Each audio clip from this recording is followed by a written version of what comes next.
자, 콕콕정 교수 회계 입문 7일차 두 번째 강의입니다. 오늘은 계정과목 비유동자산과 부채, 자본 이렇게 해서 재무상태표의 개정 과목을 마무리 한번 해볼까요?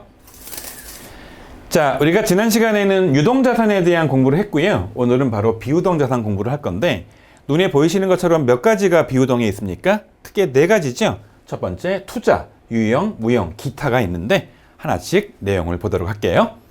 자, 비유동자산에는 보시는 것처럼 회계기간 말 1년 이후에 현금화가 되는 것들이죠. 1년 이내는 유동이라고 불렀던 거죠.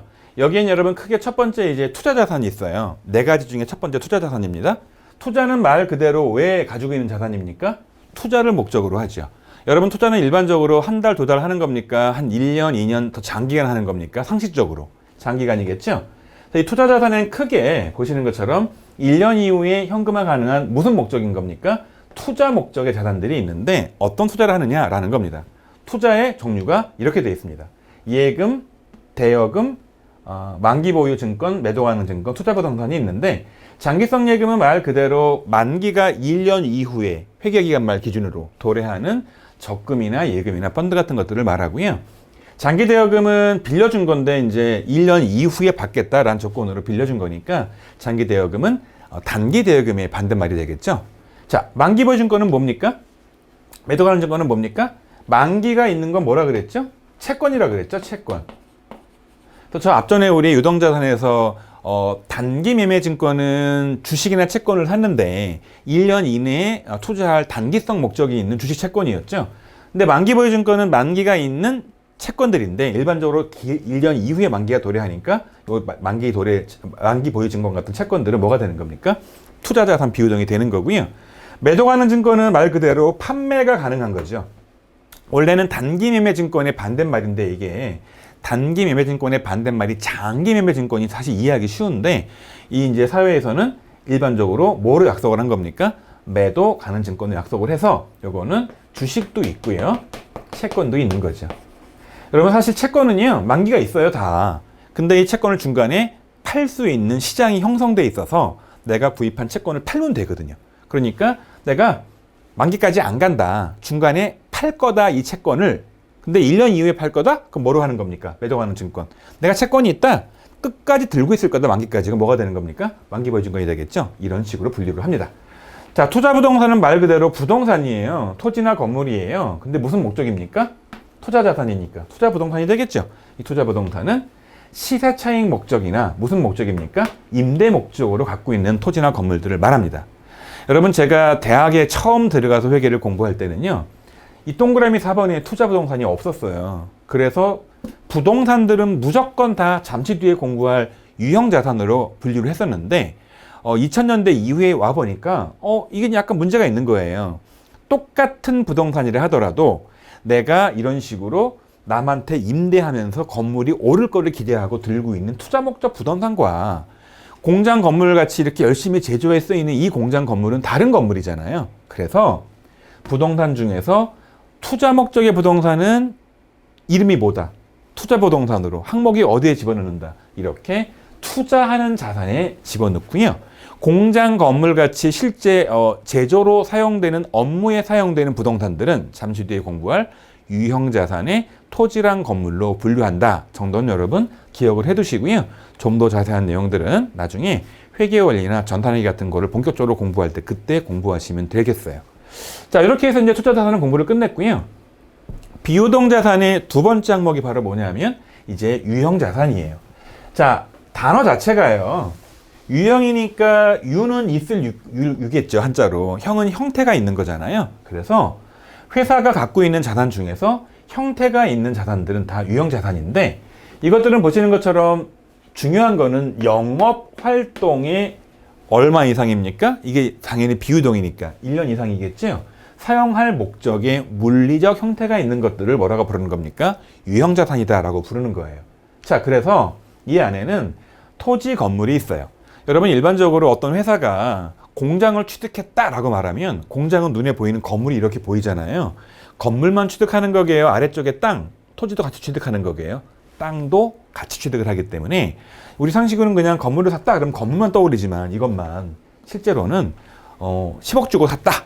건물을 그러면 10억 중에서 일부는 쪼개서 토지로, 일부는 쪼개서 건물로 이렇게 나누어서 회계 처리를 하기 때문에 개정 과목에는 토지 개정 과목도 있고요. 건물 개정 과목도 있습니다. 자, 그 다음에 이제 기계장치 보이시죠? 공구기구 보이시죠? 차량운반구 보이시죠? 비품 보이시죠? 비품은 항상 준비되어 있는 사용되는 물건들이니까 컴퓨터, 복사기, 프린터 이런 것들을 말하는 거고요. 뭐 자동차는 아실 거고요. 차량운반구는. 공구와 기구 같은 경우에는 이제 뭐 흔히 말하는 이렇게 이렇게 벤치라든지 이런 공구 같은 것들을 말하는 거고요. 기계는 뭐 다양한 형태 기계들이 많이 있을 거 아닙니까? 이렇게 뭉뚱그려서 표현을 하는 겁니다. 그리고 이제 투자 부동산과 유형 자산의 차이를 여러분 반드시 아셔야 되는데요. 이미 공부했던 것처럼 투자 부동산은 뭐가 투자 부동산입니까? 요거는 투자 목적이 있는 거죠. 유형 자산은 자, 영업에 사용할 목적이 있는 거죠. 그래서 동일한 토지나 동일한 건물을 취득했다 하더라도 이 건물의 취득의 목적이 우리 회사 본사 건물을 쓸 거다. 우리 회사 공장 건물을 쓸 거다. 이거 하고요. 이건 내가 별로 필요 없는 건데 사실 그냥 임대 수입 좀 올리려고 남한테 빌려주거나 아니면 오를 걸 대비해 갖고 있는 거다라고 말하면 뭐가 되는 겁니까? 투자 부동산이 되기 때문에 둘 다 비유동은 맞아요. 그러나 투자 부동산은 뭐가 되는 겁니까? 얘는 투자 자산이 되는 거고요. 자, 유형 자산은 뭐가 되는 겁니까? 말 그대로 유형 자산이 돼가지고 종류가 달라지는 비유동이다. 여러분 이렇게 이해하시면 되겠어요. 자, 이 정도 하시면 유형 자산은 됐고요. 이제 비유동 자산의 세 번째가 뭐냐면 바로 근데 문제 하나 먼저 풀어볼게요. 요거 여러분 문제 지우고요. 자, 문제 하나 풀어보겠습니다. 문제가 이렇게 나온 거죠. 비업무용 토지와 건물이 속하는 개정 과목은 무엇이냐? 여러분 아까 말씀드린 것처럼 비업무용이잖아요. 비업무용. 업무용으로 토지나 건물을 갖고 있으면 유형 자산이에요. 그런데 내가 투자 목적으로 부동산을 갖고 있으면요, 그 부동산은 바로 투자 부동산, 다른 말로 투자 자산이니까 이런 구별을 여러분 할 줄 아셔야겠죠. 이런 식으로 이제 FAT 2급이나 전단역 2급 같이 초급 정도 수준에서는 이런 것들을 가끔 종종 이렇게 묻고 있는 겁니다. 자, 그 다음 문제 볼게요. 그 다음 문제는 이제 전산회계 2급에 2015에 나왔던 문제인데, 소유기간이 1년 이상인 자산 중에서 자, 영업활동에 사용할 목적으로 보유하는 뭐가 있는 형태가 있는 자산에 해당하는 것으로 묶인 것은 그랬죠. 여러분 얘는 지금 뭐에 대한 설명인 겁니까? 투자 자산 비유동 자산 안에는 네 가지가 있어요. 투자, 유형, 무형, 기타. 얘는 지금 형태가 있으니까 유형 자산인 거고요. 여러분 얘는 지금 투자 목적으로 한다고 돼 있으니까 영업활동에 쓴다고 돼 있습니까? 영업활동에 쓴다고 돼 있으니까 유형 자산이겠죠. 여러분 가나다라가 있는데요. 여기서 이제 뭘 발라내면 되는 겁니까? 유형 자산 발라내면 되겠죠. 가번에는 상품 운반용 지게차라고 돼 있죠. 공장에서 이제 이렇게 운반하려고 지게차를 들고 있는 거예요. 이건 차량 운반구거든요. 여러분 얘는 유형 자산이에요, 투자 자산이에요? 이건 투자하려고 산 게 아니니까 유형 자산이니까 맞는 거겠죠. 두 번째, 판매형 휴대폰. 판매하려고 들고 있는 휴대폰은 여러분 이게 유형 자산이에요, 투자 자산이에요, 재고 자산이에요. 여러분 얘는 재고 자산이죠. 재고 자산은 투자가 아니라 비유동이 아니라 유동 자산에 있는 거잖아요. 아닙니다. 이거 답은 투자 목적용 건물이다. 여러분 투자 목적용 건물은 유형 자산이에요. 얘는 제가 투자 부동산, 다른 말로 투자 자산이라 그랬나요? 얘는 투자 자산이죠. 이것도 유형 자산이 아닌 거죠. 사무실 업무에 쓸 컴퓨터다. 얘는 다른 말로 비품이죠. 비품. 이건 차량 운반구고. 따라서 업무용 비품. 얘는 유형 자산 맞죠. 그래서 답은 가번과 라번이니까 답은 2번이 되겠습니다. 이렇게 푸시면 돼요. 자, 이제 이렇게 해서 이제 첫 번째 중요한 투자 자산 공부했고요. 두 번째 중요한 유형 자산 공부했죠. 이제 세 번째 내용 무형 자산 공부 한번 해볼게요. 자, 이제 무형 자산이 나오는데요. 무형 자산을 보니까 이렇게 되어 있습니다. 무형의 재산 가치가 있는 거다. 말 그대로 무형이니까. 무형이 뭡니까? 형태가 없다는 거죠. 자산은 자산인데 눈에 안 보인다는 거예요. 어떤 것들이 있을까요? 자, 이런 겁니다. 소프트웨어. 소프트웨어에는 어떤 것들이 있냐면 아래 한글 프로그램, 마이크로소프트 오피스 2013 이런 것들 있잖아요. 윈도우 같은 것들. 우리가 이제 윈도우를 사실 시장에서 돈 주고 사면은요, 집에 박스 안에 USB나 CD를 넣어서 보내준단 말이에요. 그러나 우리는 USB를 산 거예요, CD를 산 거예요, 그 안에 들어있는 눈에 안 보이는 프로그램을 산 거예요. 프로그램 산 거죠. 그래서 회계는 그 소프트웨어들을 형태가 있는 거를 본다, 형태가 없는 거를 본다. 형태가 없는 거를 보니까 소프트웨어는 자, 무형자산에 들어가고요. 프로그램들이 워낙 많잖아요. 그래서 소프트웨어에 싹 다 몰아서 회계 처리를 하고 있습니다. 자, 또 하나가 어떤 기술을 개발해서 특허를 내잖아요. 그리고 뭐 나이키, 아디다스 뭐 이런 것들 있잖아요. 다 상표권으로 등록이 되어 있거든요. 자, 여러분 상표권은 눈에 보이지 않아요. 특허권 눈에 보이지 않습니다. 그러나 굉장히 중요한 산업재산권, 지적재산권이라고 불러요. 이런 것들도 눈에 보이진 않지만 가치가 있고요. 요것들을 만들기 위해 돈을 많이 써야 된단 말이죠. 그 쓴 돈들을 뭐로 처리하는 겁니까? 무형자산 안의 산업재산권, 이런 용어를 쓰는 겁니다. 여러분 요거 말고도 좀 더 있어요. 근데 회계 입문 단계에서 더 나가면 어렵기 때문에 요 정도에서 마감하고 좀 더 자세한 무형자산의 내용들은 추후에 회계원리나 전산회계 본론 공부할 때 그때 접하시면 될 걸로 보여집니다. 자, 문제 하나 풀어볼게요. 2014 FAT 2급 문제입니다. 다음에서 설명하는 개정 과목에 해당하는 것은 그랬죠. 물리적 형태가 없다. 이 말의 의미는 뭡니까? 무형을 말하는 거죠, 무형.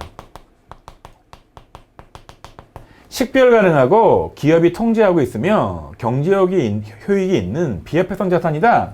무형자산 고르라는 겁니다. 건물은 유형자산이에요. 투자 목적이 있으면 투자부동산이겠죠. 매출채권은 내가 눈엔 안 보이긴 해요. 그러나 물건을 팔고 받지 못한 받으러옴이나 외상매출금이기 때문에 걔는 이게 아니고요. 당자 자산에 들어가 있는 거지요. 재고자산? 이거는 유형자산, 그러니까 그 유동자산 쪽에 있는 재고 상품 제품들을 말하는 거고요. 시험에서 묻고 있는 무형자산은 산업재산권이나 위에 있는 소프트웨어 같은 것들을 말하기 때문에 정답은 2번이 되는 겁니다. 자, 이렇게 해서 이제 문제를 풀어봤는데요. 자, 이제 기타 비유동자산 내용 공부를 한번 해보도록 할게요. 자, 기타 비유동자산에는 말 그대로 기타다 보니까 비유동자산 아까 세 가지 공부했었잖아요. 첫 번째 뭘 공부했습니까? 세 가지 중에 첫 번째 투자자산, 두 번째 유형자산, 세 번째 무형 공부했죠. 요거를 제외한 나머지 다예요. 워낙 많아요. 그런데 회계 입문 차원에서는 여러분 딱 한 가지만 아시면 돼요. 바로 임차보증금이에요. 그럼 질문 한번 드려볼게요. 요 차가예요, 차가. 이 차가 빌려줄 차예요, 빌려올 차예요? 어려우시면은요, 차입금의 차자를 떠올리시면 돼요. 차입금은 내가 돈을 은행에서 빌려오는 거예요, 은행으로 돈을 빌려주는 거예요? 차입금은 상식적으로 빌려오는 거죠. 따라서 임차보증금은요, 내가 건물을 빌리기 위해서 보증금을 맡기는 거예요. 그러니까 쉽게 말하면 얘는 뭐냐면요, 어려운 용어예요. 임차하면 그냥 전세보증금을 말합니다. 쉽게 말하면 회사가 어떤 사무실을 빌리기 위해서 건물주한테 맡기는 보증금이 전세보증금이죠. 이 전세보증금을 어려운 회계 개정 과목은 뭐라고 부르는 겁니까? 임차하면서 맡긴 보증금이다 라는 임차보증금 용어를 쓰는 거예요. 이렇게 기억하시면 충분합니다. 자, 문제 하나 풀어볼게요. FAT 2급의 2015년 문제인데, 다음은 주항공이 판매 대리점으로 사용할 사무실 임대차 계약서의 일부이다. 항공이 누구한테? 여러분, 임대인은 누굽니까? 이거 건물주죠, 건물주. 항공이 건물주한테 보증금을 맡기고 지금 건물을 빌리는 거란 말이에요. 그래서 여기 보시면 임차인용이에요, 임대인용이에요?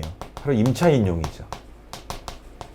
임차인이 건물주한테 보증금을 맡기면 그걸 뭐라고 부르는 겁니까? 자, 금액이 얼마예요? 보니까 7천만 원이죠? 이 7천만 원짜리 보증금을 맡겼으니까 얘를 뭐로 처리하는 겁니까? 여러분, 임차 보증금이 정답이고요.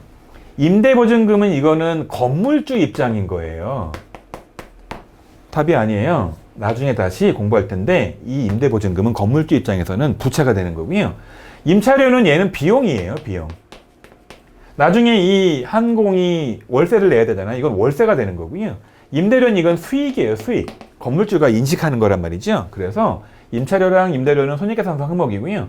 임차보증금과 임대보증금은 재무상태표 항목인데, 자, 세입자 입장에서는 자, 뭐가 되는 겁니까? 임차보증금이 된다. 이 정도만 여러분 구별하시면 되겠습니다. 자, 이렇게 해서 이제 여러분 자산은 끝났고요. 이제 이어서 부채를 공부해 보도록 할게요. 자, 이어서 이제 부채에 대한 개정 과목 공부 한번 해보겠습니다. 부채에는 크게 이제 유동과 비유동으로 분류가 돼요. 자, 그래서 유동부채는 보시는 것처럼 회계기간말 기준으로 몇 년입니까? 역시 1년이에요. 유동, 비유동 기준은. 어떤 부채가 있느냐, 유동부채에는 크게 세 가지가 보이죠. 외상매입금은 외상매출금의 반대예요. 외상매출금은 물건을 팔고 돈을 받지 못한 거죠. 외상매입금은 거꾸로 뭐겠습니까? 반대로 본연의 영업활동, 상거래에 필요한 원재료나 상품을 구매하면서 구두상 외상으로 한 거죠.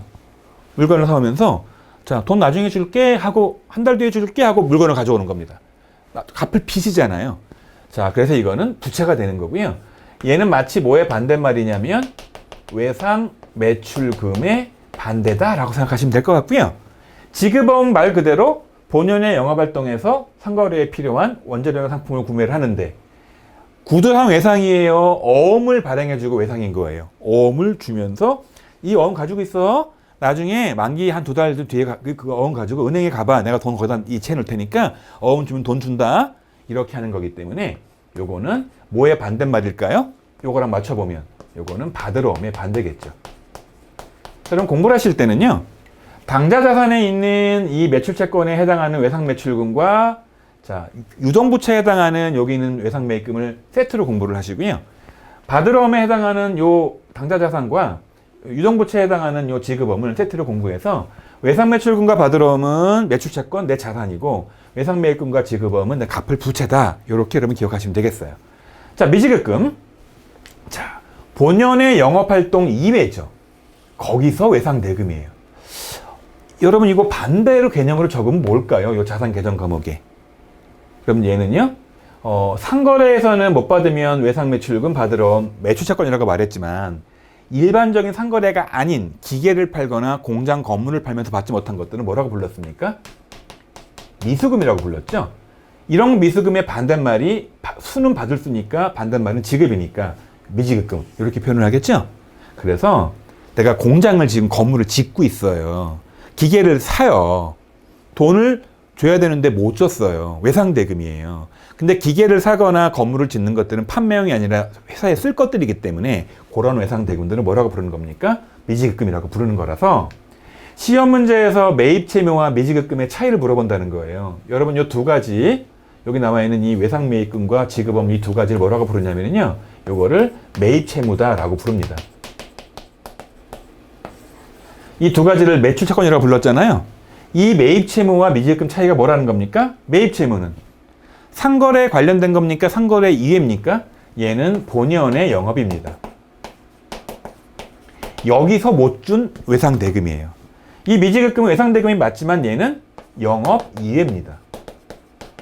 기계를 취득하거나 건물을 취득하는 그런 영업 이외에 이 본연의 영업이란 말하는 거는 상품하고 원자료 같은 것들을 취득할 때 이 본연의 영업이니까 영업 이외에는 상품과 원재료 구매 이외에 관련된 외상대금이다. 이 구분만 여러분 아시면 돼요. 여러분 따라서 요것들이 시험 문제 나오겠죠? 자, 문제 하나 풀어보도록 할게요. 자, FAT 2급 2017에 나왔던 문제인데요. 다음 거래가 항공기업의 재무상태에 미치는 영향으로 옳은 것은 그랬죠. 어떤 거래를 했나 보니까 항공기업이 상품을 50만 원에 매입하면서 현금 10만 원과 약속어음 40만 원을 발행해서 지급한 겁니다. 분기 한번 끊어볼까요? 회사에 상품이 들어왔죠? 분기를 끊을 때는 쉬운 것부터 먼저 끊는 겁니다. 물건이 회사에 들어왔으니까 자산이 증가하죠? 자, 상품이라는 자산이 증가합니다. 얼마 증가했습니까? 50만 원이 증가했죠. 그럼 대변을 끊어야겠죠? 쉬운 것부터 먼저 하는 겁니다. 얼마 현금을 줬습니까? 현금은 10만 원을 줬죠. 여러분 그럼 차대변의 금액이 얼마가 안 맞습니까? 40만 원이 안 맞죠. 그럼 얘는 뭐라고 해야 될까요? 딱 보니까 요거 50만 원 끝났고 요거 10만 원 끝났고 여기 40만 원이 있네요. 40만 원이 요거죠? 근데 이거 뭐 한 겁니까? 약속어음을 발행해서 지급한 거죠. 이런 식으로 외상대금이 있는데 내가 구두상 외상이 아니라 어음 주고 외상을 해버린 거예요. 이걸 뭐라고 하기로 했습니까? 지급어음이라고 그랬죠? 이건 지급어음입니다. 자, 그럼 한번 여기는 자산부채 얘기가 나와 있는데 자산과 부채가 증가한다. 자산과 자본이 증가한다. 여러분 이 계정 과목의 이 상품은 뭡니까? 자산이죠. 현금은 뭡니까? 자산이죠. 지급어음은 뭡니까? 부채죠. 여러분 따라서 차변의 자산이 얼마가 증가했습니까? 상품이 50만 원. 얼마 지금 자산이 감소했습니까? 10만 원. 그럼 여러분 자산은 상품은 50만 원 증가하고 현금은 10만 원 감소했으니까 궁극적으로 지금 얼마가 증가한 겁니까? 40만 원의 자산이 증가했고요. 부채의 경우에는 지금 얼마가 증가한 겁니까? 40만 원이니까 40만 원이 증가한 거죠. 따라서 이 거래는 자산도 얼마가 증가한 겁니까? 40만 원. 부채도 얼마가 증가한 겁니까? 40만 원 증가했기 때문에 정답은 자산과 부채가 증가한다. 1번인 거고요. 사실 여러분 이 거래에는 자본이 나와요? 안 나와요? 자본이 안 나오니까 이건 있을 수가 없는 겁니다. 자본은. 4번 좀 볼게요. 부채가 증가는 맞지만 자산이 감소합니까? 자산은 증가합니까? 감소를 하긴 해요. 10만 원이. 그러나 토탈로 보면 40만 원 증가하기 때문에 4번도 틀린 말이 되겠죠. 그럼 이렇게 푸시면 돼요. 여러분 지금은 이제 회계 입문 단계이다 보니까 이런 붕괴들이 머릿속에서 그냥 감각적으로 팍팍 끊기지가 않아요. 근데 이 공부를 끝내고 짧게 한 일주일 끝낸 다음에요. 나중에 본래 공부에 들어가서 자꾸 붕괴를 접하다 보면 머릿속에서 감각적으로 팍팍 돌아갈 때가 도래할 거예요. 기다려보세요. 자, 그 다음 문제 풀어보겠습니다. 그 다음 문제는 언제 문제냐면요. 보니까 자, 그 다음 문제는 2014년도 FAT 문제인데 자, 영업용 트럭을 어음을 발행하여서 외상으로 구입했다. 자, 외상이다. 근데 이 외상이 뭘 발행한 겁니까? 어음 발행했죠? 근데 이게 상품이나 원재료를 구매하는 겁니까? 영업용 트럭 구매하는 겁니까? 트럭이죠. 여러분 영업용 트럭은 이게 영업 이외잖아요. 영업 이외 외상은 우리 뭘로 하기로 했습니까? 여러분 외상은 두 가지가 있어요. 하나는 그냥 구두 외상이 있는 겁니다. 하나는 뭐가 있는 겁니까? 어음 외상이 있는 거죠. 따라서 영업 이외 외상은요. 구두 외상은 외상 매입금, 어음 외상은 지급어음 이럴 수 있는데 그거는 영업 관련된 것들이죠. 원자료 상품 구매할 때 이런 식으로 영업 이외라면 구두 외상이든 어음 외상이든 싹 다 몰아서 뭘로 처리하는 겁니까? 못 준 돈이잖아요. 그래서 보시는 것처럼 미지급금 처리하면 되는 겁니다. 이 외상 매입금 고르면 안 돼요, 여러분. 지급어음 고르면 안 돼요. 영업 이외에는 몽땅 다 미지급금 처리하는 그런 구조로 갑니다. 선수금은 여러분 좀 이따 공부할게요. 미수금은 자산이잖아요. 이거 당연히 정답이 아니겠죠. 자, 이렇게 하고 이제 다음 내용 보도록 할게요. 자, 다음 내용은 이제 유동부채의 마지막 내용들인데요. 보시면 이제 선수금이 나오죠. 선수금이 뭘까요? 선, 미리 선, 수, 받을 수, 미리 받은 돈 뭘까요? 자, 상품이나 제품을 판매하기 전에 계약금이나 성금을 미리 받기도 해요. 일반적이지는 않은데요. 워낙 귀한 물건을 판매하는 기업들이 있어요. 그럼 이 회사에서 물건을 사고 싶으면 미리 성금을 줘야 돼, 계약금을. 그래서 이거의 반대말이 뭘까요? 자산으로 따지면 미리 준 돈이니까 내가 물건을 사야 돼. 업체가 얘가 물건을 안 줘요. 그래서 계약금 걸면 준대요. 그래서 계약금을 걸었어. 내가 줬어 돈을. 바로 이게 선급금이죠. 돈 준 회사 입장에서는 선급금이라는 자산이 잡히는 거고요. 돈 받은 기업 입장에서는 아직 물건 안 줬잖아요. 그러니까 부채인 거예요. 선수금이라고 부르는 겁니다. 단기 차입금? 뭐 다 아시겠죠. 차입금인데 얼마 이내에 갚아야 될 것들. 1년 이내에 갚을 대출금들을 말하는 거죠. 자, 이렇게 되어 있고요. 문제 하나 풀어볼게요. 다음 대화에서 가에 해당하는 개정 과목으로 옳은 것은 그랬죠. 둘이 대화를 하네요. 자, 김대리, 거래처 주 대안으로부터 재고자산 판매에 대한 계약금으로 100만 원을 현금 받았지? 어떻게 회계 처리했나요? 이렇게 물어보니까 담당자가 그러는 겁니다. 네, 과장님. 100만 원을 유동부채에 해당하는 땡땡땡 개정 과목 처리했습니다. 라는 겁니다. 물건을 파는 기업이 물건도 안 주고 계약금 미리 받으면 뭐로 처리하는 겁니까? 자, 동그라미 1번에 미리 받은 부채, 미리 받은 돈, 선수금 처리하는 거죠. 예, 그런 내용입니다. 자, 그 다음 문제 볼게요.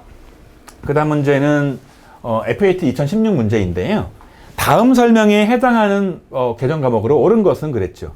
기업이 미래에 타인에게 일정 금액을 갚아야 할 채무다.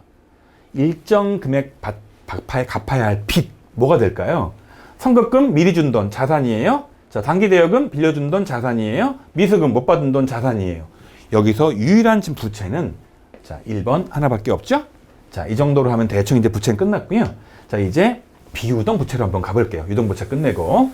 비유동 부채는 말 그대로 이제 회계기간 기준으로 1년 이후에 갚을 채무입니다. 어떤 것들이 있을까요? 많지는 않은데요. 자, 여러분이 아셔야 될 거 세 가지가 있어요. 장기차입금이에요. 장기차입금은 갚을 대출금인데 장기니까 회계기간 말 12월 말 기준으로 얼마 이후에 1년 이후에 갚을 빚들이죠. 그런 대출금들이고요. 사채? 자, 사채는요. 여러분이 흔히 영화에서 보는 대부업자들 사채를 말하는 게 아니에요. 얘는 개인 사자가 아니라 회사 사자예요. 회사사. 회사가 자, 일반 대중에게 집단적으로 자금을 모집하기 위해서 발행하는 일종의 채권이에요. 이게 무슨 얘기냐고요? 자, 이게 이제 샘플이에요. 우주전자란 기업이 사채권을 발행을 해서 411554001이라는 번호를 붙여서 금 1억 원이라고 이제 금액이 써 있고요. 이 사채는 우주전자 주식회사가 이면에 기재한 조건으로 발행합니다. 라고 되어 있고요. 발행일 3월 2일 하고요. 상환일이 5년 뒤에 이제 상환을 하는 거예요. 그러니까 무슨 얘기냐면 이거를 1억을 딱 내고 이 사채를 딱 사가지고 가지고 있다가 매년 이자를 받아먹고 있다가 5년 뒤에 가서 이걸 딱 제시하면 이 우주전자는 이 사채권 보유한 사람한테 얼마를 원금을 줘야 되는 겁니까? 1억을 줘야 되는 그런 구조인 거죠. 쉽게 말하면 차입금은 은행 가서 빌려요. 안 빌려줄 수 있는 거잖아요. 근데 이런 식으로 사채권을 발행해서 뭐 여기 지금 4001번이잖아요. 4002, 4003, 4004 여러 장을 만들어서 5천만 원, 500만 원, 뭐 1억 원 이렇게 나눠가지고 일반한테 쫙 받으면 은행에서 빌리는 거랑 또 다른 조건으로 돈을 빌릴 수 있기 때문에 사채라는 제도가 생긴 거죠. 회사 썼죠, 사채. 근데 여러분 질문 한번 드려볼게요. 이 사채는 회사들이 발행하면 누구나 다 가능할까요? 좀 튼튼하고 우량한 기업만 얘를 발행할 수 있을까요? 정답은 후자예요. 왜? 여러분 같으면 곧 망할 만한 기업에 사채를 투자하겠습니까? 그래서 좀 우량한 기업들이 사채를 발행하고 있지요. 이게 바로 부채 중에 사채고요. 여기 보이는 것처럼 보통 사채는 3년, 4년, 5년 뒤에 갔기 때문에 장기성으로 분류하니까 비유동 부채입니다. 자, 그 다음 내용이 이제 임대보증금이에요. 여러분 아까 저랑 공부를 했었는데요. 임차보증금이 뭐였죠? 여러분 여러 번 자꾸 헷갈리면은요. 요 차자에 신경 쓰시면 돼요. 요 차는 빌려올 차입금의 차니까 여러분 얘는 세입자 입장이에요? 건물주 입장이에요?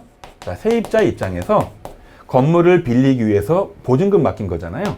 이거의 반대말이 바로 뭐냐면요. 반대말이 임대보증금이에요. 질문 드려볼게요. 대자. 이 대자는 빌려줄 대예요? 빌려올 대예요?